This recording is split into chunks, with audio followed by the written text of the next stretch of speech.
pagi, selamat berjumpa kembali dalam Sabda Siap Saji pada hari Minggu biasa ke-12 pada tanggal 21 Juni 2020 berkenaan juga dengan hari ulang tahun Romawi.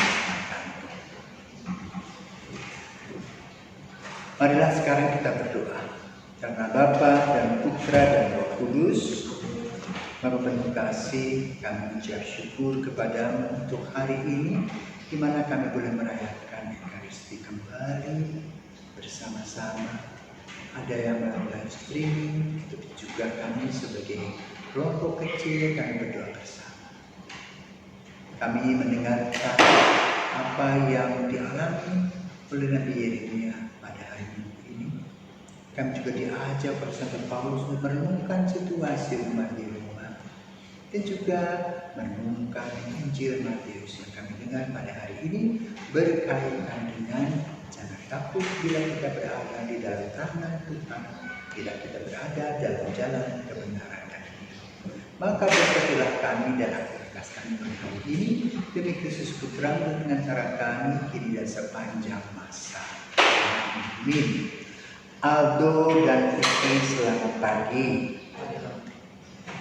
Kamu sudah beberapa saat tinggal di seminari, punya cita-cita jadi pastor. Sekarang mau bertanya pengalaman. Pernahkah kalian dipersalahkan padahal tidak berbuat salah? Bagaimana perasaanmu ketika kamu dipersalahkan? Sakit hati. Pertanyaan berikut, apakah kamu akan memusuhi orang yang memarahi kamu, menuduh kamu? Bagaimana? Tidak. Baik, itu juga dialami oleh nabi-nabi seperti Yeremia yang kita akan dengarkan hari ini, khususnya melalui Injil. Tuhan bersamamu dan bersama rohmu. Inilah Injil Yesus Kristus menurut Matius. Dimuliakanlah Tuhan. Sekali peristiwa Yesus bersabda kepada ke-12 murid-Nya, "Janganlah kamu takut kepada mereka yang memusuhimu, karena tidak ada sesuatu pun yang tertutup yang tidak akan dibuka, dan tidak ada sesuatu pun yang tersembunyi yang tidak akan diketahui. Apa yang kukatakan kepadamu dalam gelap, katakanlah dalam terang. Dan apa yang dibisikkan ke telingamu, beritakanlah dari atas atap rumah. Dan janganlah kamu takut kepada mereka yang hanya dapat membunuh tubuh, tetapi yang tidak berkuasa membunuh jiwa. Tetapi takutlah Dia yang berkuasa membinasakan baik jiwa maupun tubuh di dalam neraka. Bukankah burung pipit dijual seduit 2 ekor? Namun tak seekor pun daripadanya akan jatuh ke bumi di luar kehendak Bapamu. Dan kamu, rambut kepalamu pun semuanya telah terhitung. Sebab itu janganlah kamu takut, karena kamu lebih berharga daripada banyak burung pipit. Setiap orang yang mengakui aku di depan manusia, akan kuakui di depan Bapa-Ku yang di surga. Tetapi barang siapa menyangkal aku di depan manusia, dia akan kusangkal juga di depan Bapa-Ku yang di surga." Demikianlah Injil Tuhan, terpujilah Kristus. Anak-anakku dan saudara-saudaraku terkasih, sejak dulu dosa selalu hadir dan masuk dalam kehidupan manusia. Kita mendengar tentang Kain dan Abel. Abel dibunuh oleh Kain karena rasa dengki. Adam dan Hawa harus keluar dari Taman Firdaus karena kesombongannya. Dan itulah dosa yang sampai hari ini terus masuk menyusup dalam kehidupan kita. Karena itu setiap orang yang mau berjalan dalam kebenaran pasti ada hambatan-hambatan. Orang benar sering mendapat penderitaan dan cobaan hidup karena dosa kita. Hal ini diutarakan dalam kitab Yeremia, di mana ia merasa seperti telur di unjuk tanduk, maju kena, mundur kena. Padahal yang ia lakukan adalah yang baik, yakni mengingatkan orang untuk hidup bersahaja dan takut akan Tuhan. Nyatanya ia merasa dipecundangi dan mengalami ancaman. Ini risiko orang benar. Kalian pun juga mengalami kesulitan ketika menegur temannya yang nyontek, pasti akan dimusuhi. Tapi harus terus berjalan untuk sebuah kebenaran. Dalam kisah pencobaan Yesus di padang gurun, kita diingatkan oleh Yesus akan kuasa nafsu jahat, nafsu kuasa dan nafsu ambisi yang mengoyak hidup kita. Karenanya kita harus hati-hati dengan diri sendiri dan juga orang-orang yang ada di sekitar kita. Kawan, lawan, atau sahabat. Manis di mulut, pahit di hati. Baik-baik di depan dan menggigit di belakang. Hal ini sering terjadi manakala kita berkomunikasi, mempunyai relasi dengan orang-orang. Terlebih ketika kita berada di tempat yang cukup tinggi, di mana kita diberikan kekuasaan dan pelayanan, di mana kita harus menegur yang salah dan membela yang benar. Sering segala jalan pintas dilakukan dalam kehidupan kita dalam persaingan negatif. Adalah seorang legendaris bernama Nelson Mandela, si mutiara hitam manis dari Afrika Selatan. Mandela muda hidup dalam situasi ketidakadilan sejak ia lahir. Afrika Selatan saat itu adalah negara apartheid yang membedakan si hitam atau berwarna dan si putih. Bahkan di dalam fasilitas umum terjadi pembedaan seperti tempat duduk atau ruang khusus untuk si putih dan si hitam. Bahkan sampai toilet pun terjadi pembedaan. Artinya, si kelompok berwarna harga dirinya lebih rendah daripada yang berwarna putih. Tentu bagi yang mengalaminya kecewa. Kenapa? Karena Tuhan yang menciptakan kita sama sebagai manusia, hanya beda warna kulit. Mandela mempunyai mimpi tentang kesejahteraan kehidupan manusia yang dilandasi oleh cinta kasih. Dasarnya adalah Tuhan yang memberi kehidupan dengan warna-warni dan kelompok ciptaannya. Mandela bertekad untuk menghancurkan sekat-sekat rasisme. Karena itu jalan terbaik adalah memasuki dunia politik. Dalam usia muda ia bergabung menjadi anggota Kongres Nasional Afrika atau ANC tahun 1942. Keadaan ini merupakan awal mula karir politiknya. Di ANC sendiri, ia masuk dalam kelompok muda, yaitu Liga Pemuda Kongres Nasional Afrika, yang memperjuangkan pembebasan, yang memperjuangkan kesetaraan. ANC-JL ini merupakan gerakan akar rumput yang bertujuan untuk sebuah keadilan di Afrika Selatan. Misi mereka adalah mengenyahkan apartheid dalam berbagai sudut kehidupan seperti hak negara, hak atas tanah, hak serikat pekerja, hak anak-anak untuk mendapatkan pendidikan gratis, serta wajib bagi semua anak bagi masa depan negara itu. Cita-cita mulia ini menjadikan Mandela ditangkap karena dicap sebagai pemberontak. Ia melawan kondisi yang dirasakan mapan oleh pihak kaum putih. Mandela mering di penjara selama 20 tahun. Ia berjuang untuk kebaikan dan mendapat kepahitan serta ketidakadilan. Luar biasa Mandela berjuang untuk kebaikan bagi orang-orang Afrika Selatan. Ia mempunyai kekuatan, yaitu kasih Kristus yang terus berbudi di dalam hatinya dan membara.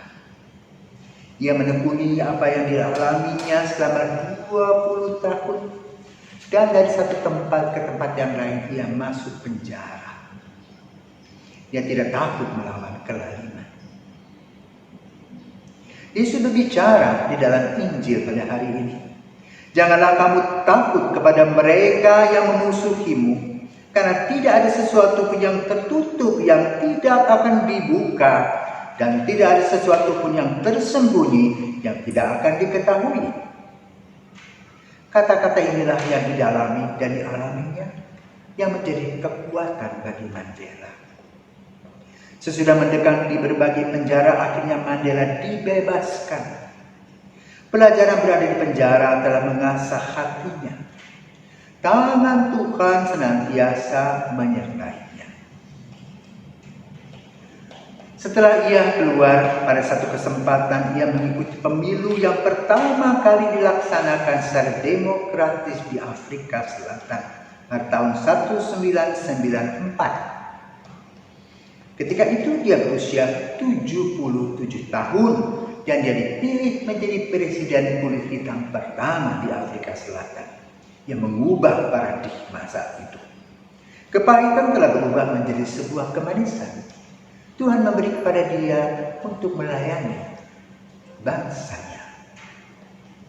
Selama 5 tahun dia berkuasa, ia tidak melakukan balas dendam kepada musuh-musuh politiknya, tetapi ia merangkul mereka dengan mengatakan, mari kita membangun negara kita. Ketulusan hatinya, kerjasama, dan cinta kasihnya menghasilkan hal yang luar biasa. Maka pada saat dia menjadi presiden, apartheid dihapuskan, hak minoritas diberikan, tangan kasihnya berbuah manis. Mandela telah melakukan kewajiban sebagaimana tertuang dalam kitab suci. Setiap orang yang mengakui aku di depan manusia akan kuakui di depan Bapakku yang di surga. Itulah dia yang dialami oleh Mandela. Sesudah bekerja keras membangun Afrika Selatan dengan menandatangani undang-undang konstitusi baru untuk negara, mendirikan pemerintah yang kuat, bersih, dan menjamin hak-hak minoritas serta kebebasan berekspresi, ia memundurkan diri. 5 tahun merupakan tahun emas baginya. Ia telah memberikan diri, dan setelah pengunduran dirinya, dia menjadi rakyat biasa yang kemudian wafat pada tahun 2013 pada tanggal 5 Desember. Tentu Afrika Selatan menangis. Mereka mengenang Mandela sebagai orang yang takut akan Tuhan, orang yang penuh dengan konsekuensi, berani menghadapi semua rintangan dan tantangan karena ia hadir dalam Kristus. Hati yang tulus dan berbunga-bunga telah menghasilkan diri sebagai seorang legendaris di Afrika Selatan dan menjadi contoh bagi semua orang. Tangan kasihnya, hatinya yang polos dan tulus, telah membuahkan sesuatu yang indah yang dia ukir di dalam hidupnya. Maka dia memberikan beberapa catatan kepada kita berkaitan dengan apa? Program-programnya. 1. Pendidikan adalah senjata paling ampuh yang dapat kita gunakan untuk mengubah dunia. Maka kepada kaum muda, ayo belajar. Tuhan memberikan kepada kita kesempatan. Dan kesempatan ini hanya satu kali kita lewati. Kedua, dia berkata, kemuliaan paling besar dalam hidupnya bukan terletak pada kesuksesan. Tapi ingat, berapa kali kita jatuh, berapa kali Tuhan membangkitkan kita, berapa kali Tuhan memberikan kepada kita dorongan kuat untuk tetap beranjak. Kita belajar sepanjang hidup. Yang ketiga dikatakan jangan puas setelah kita mendaki sebuah bukit kehidupan.